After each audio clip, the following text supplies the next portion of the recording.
Bismillahirrahmanirrahim. Assalamualaikum warahmatullahi wabarakatuh.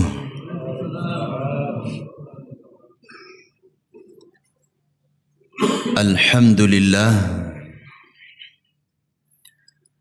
Wassalatu wassalamu ala Rasulillah wa ala alihi wa ashabihi wa man tabi'a hudah. Ashhadu an la ilaha illallah wahdahu la sharika lah, iqraran bihi wa tawhida, wa ashhadu anna Muhammadan abduhu wa rasuluh sallallahu alaihi wa ala alihi wa sahbihi wa sallama tasliman mazida.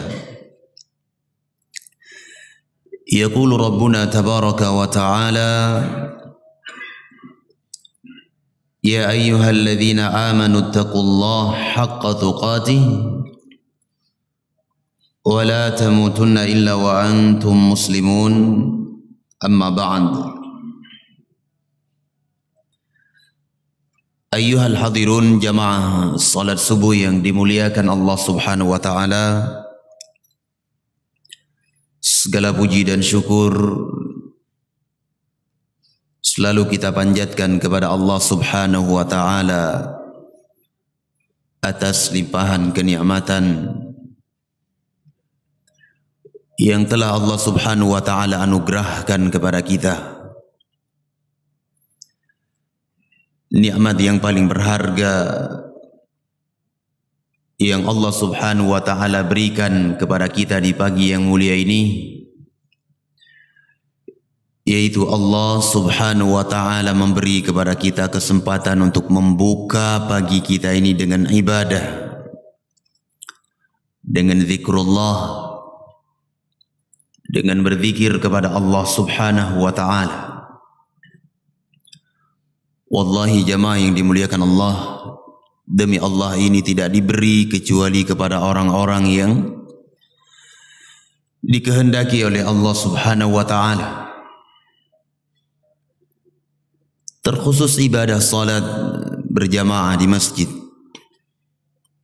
Banyak saudara-saudara kita diberi kekuatan, diberi kesehatan, dekat dengan masjid, namun ketika azan dikumandangkan lebih memilih tempat-tempat yang lainnya dibandingkan tempat yang mulia,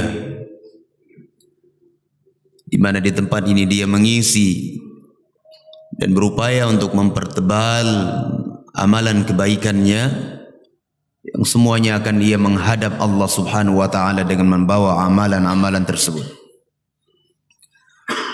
Maka dari itu jamaah yang dimuliakan Allah, bersyukurlah kepada Allah. Bersyukurlah kepada Allah Azza wa Jal atas limpahan nikmat ini.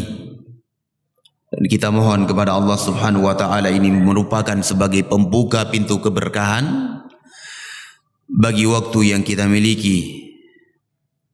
Karena Rasulullah sallallahu alaihi wasallam bersabda di dalam sebuah hadis, Allahumma barik li ummati fi bukuriha. Ya Allah, berilah keberkahan pada umatku di waktu paginya.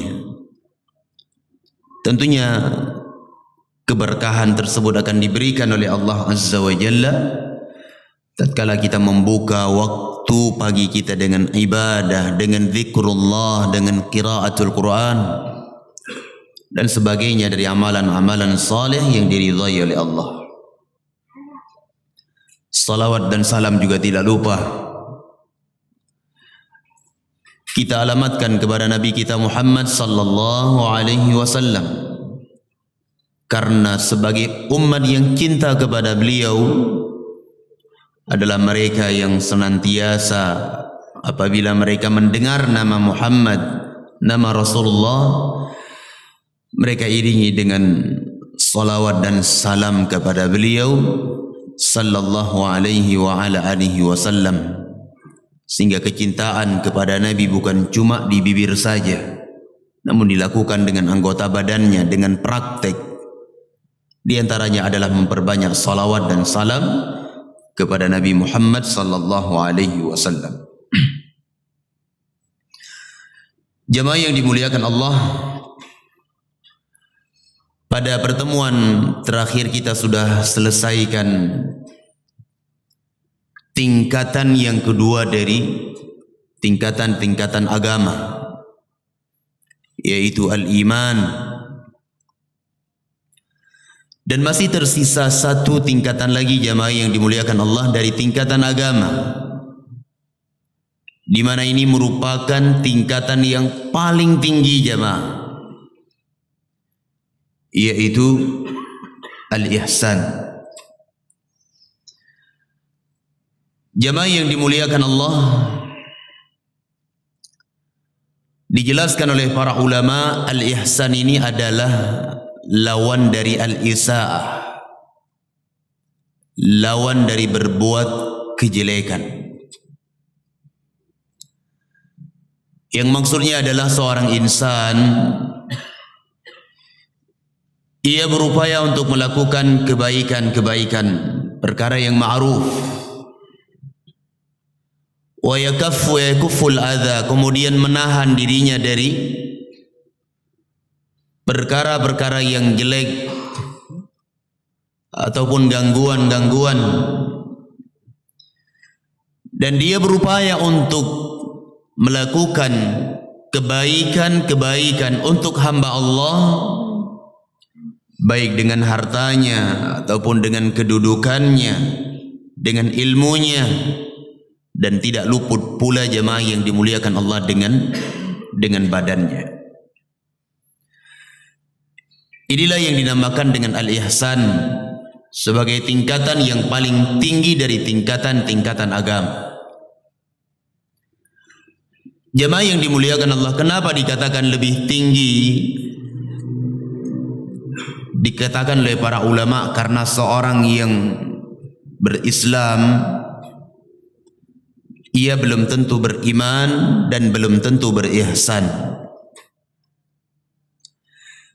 Seorang yang beriman kepada Allah Azza wa Jal sudah pasti ia berislam, namun belum tentu dia berihsan.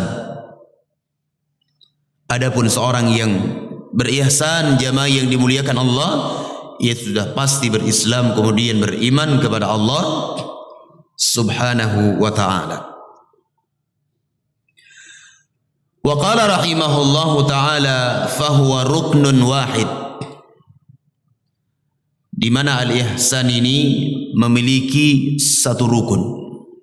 Kalau Islam ada 5 rukun, al-iman ada 6 rukun, al-ihsan itu punya satu rukun jamaah yang dimuliakan Allah. Wa huwa an ta'budallaha ka'annaka tarah, fa in lam takun tarahu fa innahu yarak. Rukunnya adalah kata Rasulullah sallallahu alaihi wasallam, yaitu engkau beribadah kepada Allah Subhanahu wa taala seakan-akan engkau melihat Allah.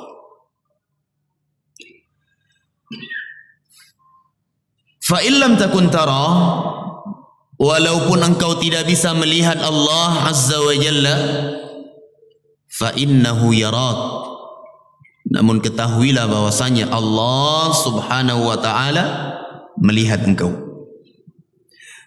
Jemaah yang dimuliakan Allah, seorang hamba akan berada di dalam puncak kenikmatan di dalam ibadahnya tatkala ibadahnya tersebut dihiasi dengan al-ihsan. Bagaimana bentuknya jemaah yang dimuliakan Allah?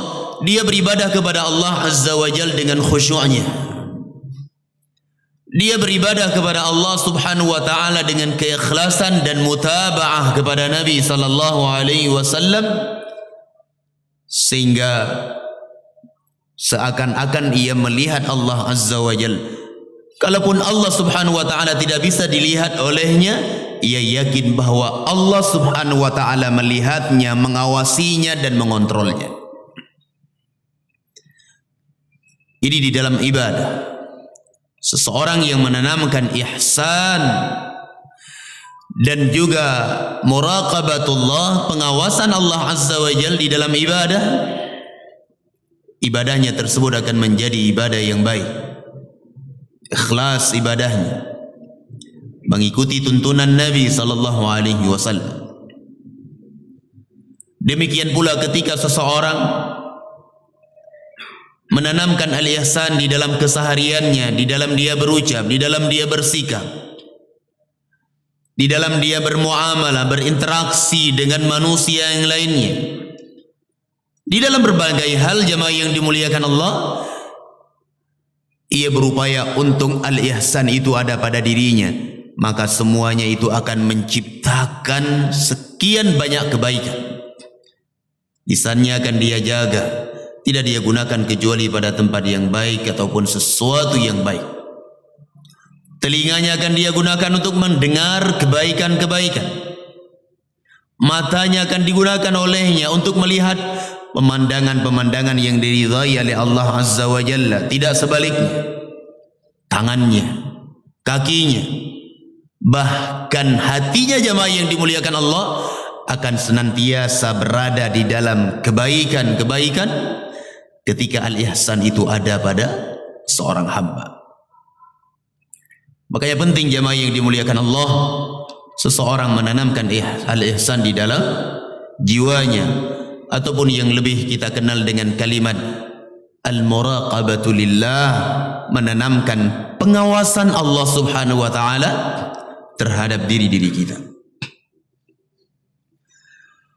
Allah Azza wa Jalla berfirman di dalam Al-Quranul Karim, Inna Allaha ma'al ladhina attaqaw wal ladhina hum muhsinun. Sesungguhnya Allah Subhanahu wa ta'ala bersama dengan orang-orang yang bertakwa dan bersama dengan orang-orang yang berbuat kebaikan, berbuat al-ihsan. Allah Azza wa Jalla juga berfirman di dalam Al-Quranul Karim, wa tawakkal 'alal 'azizir rahim. Bertawakkallah kalian kepada Allah Subhanahu wa taala Al-Aziz, yang Maha Perkasa, Ar-Rahim, yang Maha Penyayang. Alladzi yaraka hina taqum, yang melihat engkau dimanapun engkau berdiri. Wa taqallubaka fis sajidin, dan dialah Allah Azza wa Jalla yang melihat engkau, melihat gerakan engkau bersama orang-orang yang sujud. Maksudnya adalah di dalam salat, innahu huwas sami'ul alim, sesungguhnya Allah Subhanahu wa taala adalah Maha mendengar dan Maha mengetahui. Jemaah yang dimuliakan Allah, ayat yang barusan kita baca ini mengingatkan kita tentang pentingnya al-ihsan yang harus kita tanamkan. Kenapa demikian jemaah yang dimuliakan Allah? Karena semua gerak-gerik kita, semua yang kita lakukan, semuanya itu akan diketahui oleh Allah Subhanahu wa taala. Tidak ada yang terluput dari ilmunya Allah. Tidak ada yang terluput dari pengawasan Allah Subhanahu wa ta'ala. Allah Subhanahu wa ta'ala tahu apa yang dilakukan oleh hambanya, di mana dia melakukannya, bagaimana cara dia melakukan perkara tersebut, diketahui oleh Allah Subhanahu wa ta'ala. Sekalipun seseorang bersembunyi di dalam benteng yang sangat kokoh, dia berupaya untuk menghindar dari pengetahuan Allah Azza wa Jalla, tidak bisa jemaah yang dimuliakan Allah. Allah tahu, Allah mengawasi setiap gerak-gerik kita, setiap langkah dan perbuatan kita diawasi oleh Allah Subhanahu wa taala. Bahkan apa yang terbetik di dalam jiwa-jiwa kita, semuanya itu diketahui oleh Allah Subhanahu wa taala. Ini dalil-dalil dari Al-Quran yang menunjukkan tentang pentingnya al-ihsan di dalam diri-diri kita. والدليل من السنة حديث جبريل المشهور عن عمر بن الخطاب رضي الله عنه. Adapun hadis dari sunnah Nabi, dalil dari sunnah adalah hadis Jibril. Sebuah hadis yang diriwayatkan oleh Al-Imam Muslim dari sahabat Umar bin Al-Khattab radhiyallahu anhu, ataupun yang lebih dikenal dengan hadis Jibril.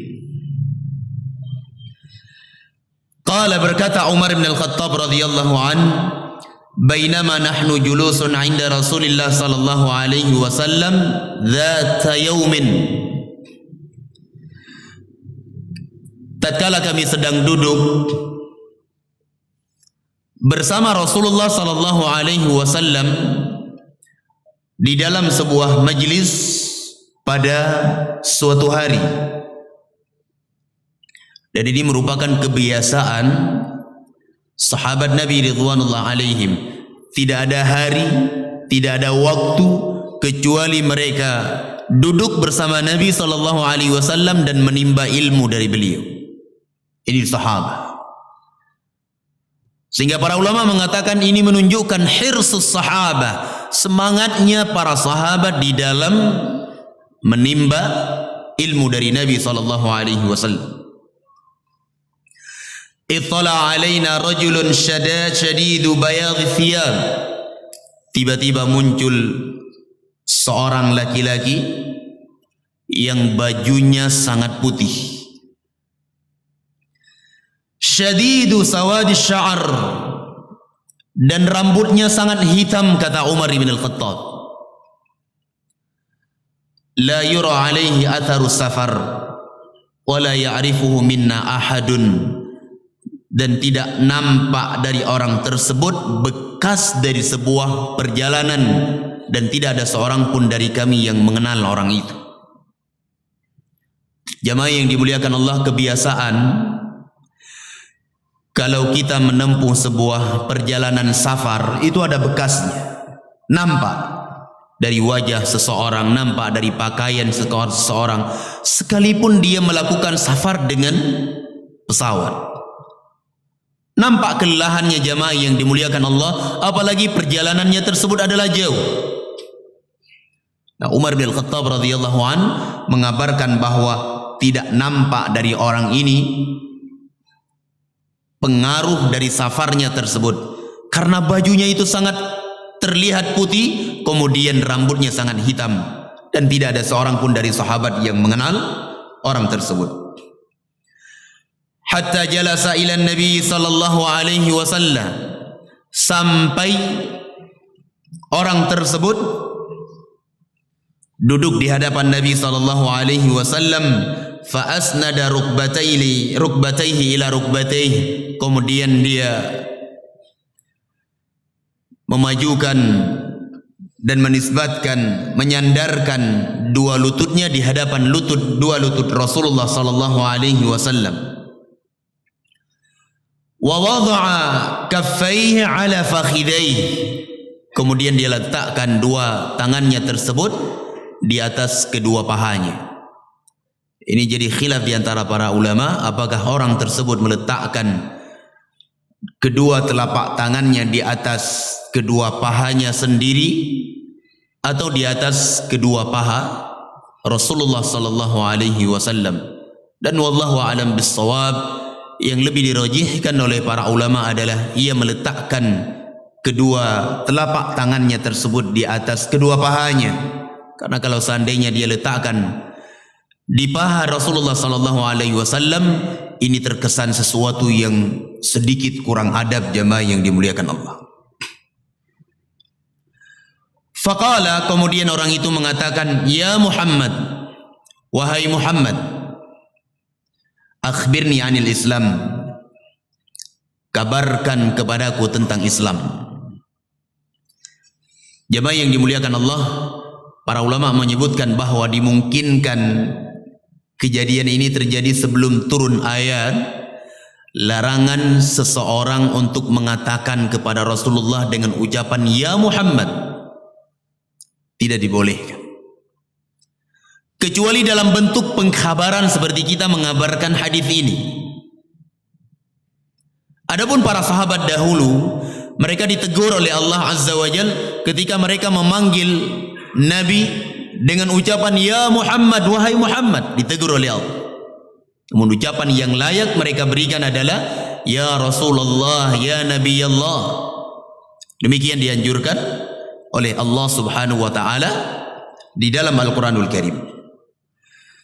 Akhbirni anil Islam, terangkan kepadaku tentang al-Islam. Faqala Rasulullah sallallahu alaihi wasallam, kemudian beliau mengatakan al-Islamu an tashhada an la ilaha illallah wa anna Muhammadan Rasulullah. Islam itu adalah engkau bersaksi bahwa tidak ada sesembahan yang berhak diibadahi kecuali Allah. Ini makna yang tepat jamaah yang dimuliakan Allah untuk kita maknai kalimat la ilaha illallah. Adapun kita namai dengan tiada Tuhan selain Allah, maknanya benar namun kurang tepat. Iya. Tidak cukup waktu kita bahas dari sisi bahasa jamaah yang dimuliakan Allah. Namun para ulama menyebutkan dari sisi bahasa itu bisa kita simpulkan bahwa kalimat la ilaha illallah itu maknanya adalah la ma'buda bihaqqin illallah. Tidak ada sesembahan yang berhak diibadahi kecuali Allah. Makanya orang musyrikin Quraisy dahulu tatkala dibacakan oleh Nabi kalimat la ilaha illallah, mereka enggak mau terima. Menyombongkan diri mereka. Batarul haq wa ghamtun nas. Mereka tolak kebenaran dari Nabi, kemudian mereka meremehkan Nabi sallallahu alaihi wasallam. Ketika diucapkan kalimat la ilaha illallah, karena mereka faham, mereka tahu makna dari la ilaha illallah itu adalah tidak ada sesembahan yang berhak diibadahi kecuali Allah, sehingga menafikan, meniadakan seluruh peribadatan mereka kepada selain Allah dan menetapkan ibadah hanya untuk Allah Subhanahu wa taala. Wa anna Muhammadan Rasulullah, dan Muhammad sallallahu alaihi wasallam adalah utusan Allah. Wa tuqimus salah, kemudian engkau menegakkan salat. Wa tu'tiyaz zakah, dan engkau mengeluarkan zakat. Wa tasumu ramadhana, engkau berpuasa di bulan Ramadan. Wa tahujjal baita in istata'ta ilaihi sabila, kemudian Islam itu engkau berhaji ke Baitullah kalau engkau memiliki kemampuan untuk melakukan perjalanan haji. Ini Islam. Dan ini sudah kita terangkan dahulu di dalam martabah al-ula, tingkatan yang kedua yaitu tingkatan al-Islam. Qala sadaqta, kemudian orang itu mengatakan engkau benar wahai Muhammad. Dia yang bertanya dan ia pula yang membenarkan. Sehingga kata Umar bin Al-Khattab radhiyallahu an, fa'ajibna lahu yas'aluhu wa yusaddiquh. Kami terheran-heran dengan orang ini. Dia yang bertanya tentang Islam, kemudian dia yang membenarkan. Terheran-heran para sahabat tentang siapa sebenarnya orang ini. Wa qala fa akhbirni 'anil iman. Kemudian orang itu kembali bertanya, kembali mengatakan, wahai Muhammad, kabarkan kepadaku tentang al-iman. Apa itu iman? Qala an tu'mina billahi wa malaikatihi wa kutubihi wa rusulihi wal yaumil akhir wa tu'mina bil qadari khairihi wa syarrihi. Iman itu adalah engkau beriman kepada Allah Subhanahu wa taala, beriman kepada para malaikatnya, beriman kepada kitab-kitabnya, beriman kepada para rasulnya, beriman kepada yaumul akhir, kemudian yang terakhir adalah beriman kepada takdir. Dan semuanya ini jamaah yang dimuliakan Allah sudah kita jelaskan pokok-pokoknya. Beriman kepada Allah itu ada pokok-pokoknya. Beriman kepada malaikat, semuanya itu ada pokok-pokok keimanan yang harus kita tahu jamaah yang dimuliakan Allah. Ya. Sehingga kita tidak cuma sekedar tahu iman kepada Allah, iman kepada malaikat, sedangkan kita tidak faham apa saja pokok-pokok keimanan dari beriman kepada Allah, beriman kepada para malaikat, dan seterusnya dari rukun-rukun al-iman. Qala sadaqta, kemudian orang itu kembali mengatakan, engkau benar wahai Muhammad. Semakin membuat penasaran para sahabat. Faqala akhbirni 'anil ihsan. Wahai Muhammad, terangkan kepadaku tentang apa itu al-ihsan. Ini yang menjadi syahid dari pembahasan kita di pagi yang mulia ini. Faqala Nabiyyuna Muhammad sallallahu alaihi wasallam, kemudian beliau mengatakan, an ta'budallaha ka'annaka tarahu fa in lam takun tarahu fa innahu yarak. Al-iman itu adalah engkau beribadah kepada Allah Subhanahu wa taala seakan-akan engkau bisa melihat Allah. Fa in lam takun tarah, namun kalau engkau tidak bisa melihat Allah Subhanahu wa taala, fa innahu yarak, maka ketahuilah bahwasanya Allah Subhanahu wa taala bisa melihat engkau. Ini yang kita sebutkan dengan ihsan, jamaah yang dimuliakan Allah. Ketika ihsan itu ada pada jiwa seseorang, maka ini akan menjadi seorang jiwa yang penuh dengan kebaikan-kebaikan. Apabila ihsan itu ada di dalam sebuah ibadah, maka ini akan menjadikan ibadah tersebut ibadah yang ikhlas kepada Allah, ibadah yang khusyuk untuk Allah Subhanahu wa taala, dan ibadah tersebut akan sesuai dengan Al-Quran dan sunnah Rasulullah sallallahu alaihi wa ala alihi wa sahbihi wasallam. Faqala fa akhbirni 'anis sa'ah. Kemudian orang itu kembali bertanya, wahai Muhammad, kabarkan kepadaku tentang as-sa'ah, tentang yaumul qiyamah. Dia bertanya tentang kapan terjadinya yaumul qiyamah tersebut. Faqala an-nabiy sallallahu alaihi wasallam, mal mas'ulu anha bi'alam minas sa'il. Tidaklah orang yang ditanya tentang hari kiamat itu lebih tahu dari orang yang bertanya. Tidaklah orang yang ditanya itu lebih tahu dari orang yang bertanya. Karena memang jemaah yang dimuliakan Allah, yaumul qiyamah terjadinya tersebut tidak ada seorang pun dari hamba ini yang mengetahuinya. Allah berfirman di dalam Al-Quranul Karim, yas'alunaka 'anis sa'ah qul innama 'ilmuha 'indallah. Mereka, wahai Muhammad, orang-orang musyrikin itu akan datang kepada engkau, bertanya kepadamu tentang hari kiamat, kapan terjadinya. Qul innama 'ilmuha 'indallah.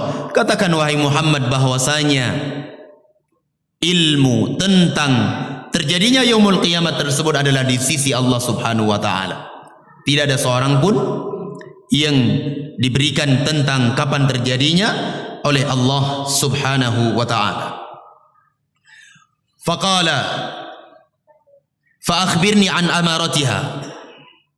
Wahai Muhammad, terangkan kepadaku tentang tanda-tanda yaumul qiyamah tersebut. Lalu Rasulullah sallallahu alaihi wasallam mengatakan, antalidal amatu rabbataha. Ketika seorang budak ia melahirkan tuannya. Wa antaral hufatal uratal 'alata ri'a asy-syai yatatawaluna fil bunyan. Dan tatkala engkau melihat orang yang tidak punya sandal, orang yang bertelanjang kaki, yang mereka adalah para pengembala kambing, kata Rasulullah, mereka akan berlomba-lomba untuk meninggikan bangunan. Dijelaskan oleh para ulama bahwa orang yang mengembala kambing dan tidak punya sendal, jamaah yang dimuliakan Allah, bahkan mereka tidak punya pakaian kecuali beberapa potong saja, mereka adalah al-Arab, orang-orang Arab. Ini yang dijelaskan oleh para ulama. Dan demikian keadaannya jemaah yang dimuliakan Allah. Orang-orang Arab itu, mereka dahulu hidup dengan seteguk susu kambing ataupun susu onta. Hidup dengan itu jemaah yang dimuliakan Allah. Hidup di negeri yang tandus. Tidak ada pakaian, tidak ada pepohonan di sana. Tidak ada penghijauan di tempat tersebut. Yang mereka miliki adalah kambing, kemudian mereka perah, kemudian mereka minum susunya tersebut untuk mereka bertahan hidup. Dan Allah Subhanahu wa taala cuma memberi kepada mereka buah-buahan, yaitu pohon kurma. Namun apa yang disabdakan oleh Nabi SAW, hari ini kita bisa saksikan dengan mata kepala kita jemaah yang dimuliakan Allah. Berlomba-lombanya mereka di dalam meninggikan bangunan. Coba perhatikan jemaah yang dimuliakan Allah, ketika pemerintah Al-Mamlakah Al-Arabiyyah Saudiyah mereka membangun sebuah bangunan yang tinggi yang dinamakan dengan Burujus Sa'ah di depan Al-Haram, yang tingginya tersebut kurang lebih 600 meter lebih. Luar biasa jemaah yang dimuliakan Allah. 600 meter ke atas tinggi bangunan tersebut. Jemaah yang dimuliakan Allah, kita kira itu adalah yang paling tinggi dari bangunan. Ternyata setelah itu jemaah yang dimuliakan Allah, orang-orang Arab yang ada di Dubai sana tidak mau kalah. Mereka membangun bangunan yang dinamakan dengan Burujul Khalifah yang tingginya tersebut kurang lebih 80 meter ke atas. Bayangkan. Dan hari ini jemaah yang dimuliakan Allah, pemerintah Arab Saudi membangun bangunan yang lainnya yang tingginya tersebut 1,2 meter. 1,2 kilometer. Apa yang disabdakan oleh Nabi SAW ini terjadi jemaah yang dimuliakan Allah. Sehingga dari itu jemaah yang dimuliakan Allah, pelajaran yang seharusnya kita ambil dari sini adalah kita persiapkan diri kita. Kita persiapkan diri kita untuk menuju sebuah hari yang pasti akan terjadi, yang tidak ada seorang pun mengetahui kapan hari tersebut datang. Persiapkan amalan-amalan kita, bekal kita jemaah yang dimuliakan Allah. Apa yang Nabi SAW sebutkan dari tanda-tanda yaumul qiyamah, ini sudah mulai satu persatu nampak. Kita lihat. Dan kita mohon kepada Allah Azza wa Jal supaya terjadinya yaumul qiyamah dalam keadaan kita sudah tidak ada lagi di dunia ini. Karena memang Nabi SAW mengatakan inna min syiralil khalq, bahwa makhluk yang paling jelek di muka bumi ini adalah, kata Rasulullah, diantaranya adalah mereka yang menyaksikan terjadinya yaumul qiyamah dalam keadaan mereka hidup. Na'udzubillah, kita berlindung kepada Allah Subhanahu wa taala. Setelah melakukan ini, kata Umar bin Al-Khattab radhiyallahu anhu, famadha, orang tersebut pun berlalu, dia pergi. Falabithna maliyan, kemudian kami terdiam sejenak. Faqala ya Umar atadri manis sa'il? Kemudian Rasulullah sallallahu alaihi wasallam mengatakan kepada Umar, wahai Umar, tahukah engkau siapa yang bertanya tadi? Qultu Allahu wa rasuluhu a'lam. Umar mengatakan Allah dan Rasulnya lebih mengetahui. Jamaah yang dimuliakan Allah, ini jawaban setengah dari ilmu. Tatkala seseorang tidak faham ilmu, dia nggak tahu, ia tidak membebankan dirinya untuk menjawab sesuatu yang ia tidak punya ilmu padanya. Namun yang selayaknya dia ucapkan adalah Allahu a'lam, Allah yang lebih mengetahui.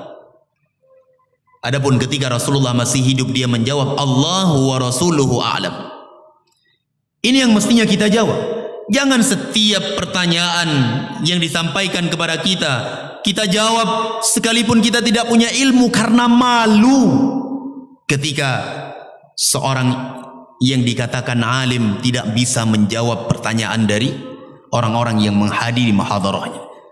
Apa yang membuat kita malu jamaah yang dimuliakan Allah? Lebih malu lagi ketika kita menjawab sesuatu yang kita tidak punya ilmu. Kita lebih malu kepada Allah subhanahu wa ta'ala, yang semuanya ada pertanggungjawabannya di hadapan Allah subhanahu wa ta'ala kelak di yaumul qiyamah. Hendaknya kita jawab. Wallahu a'lam. Ya. Al-Imam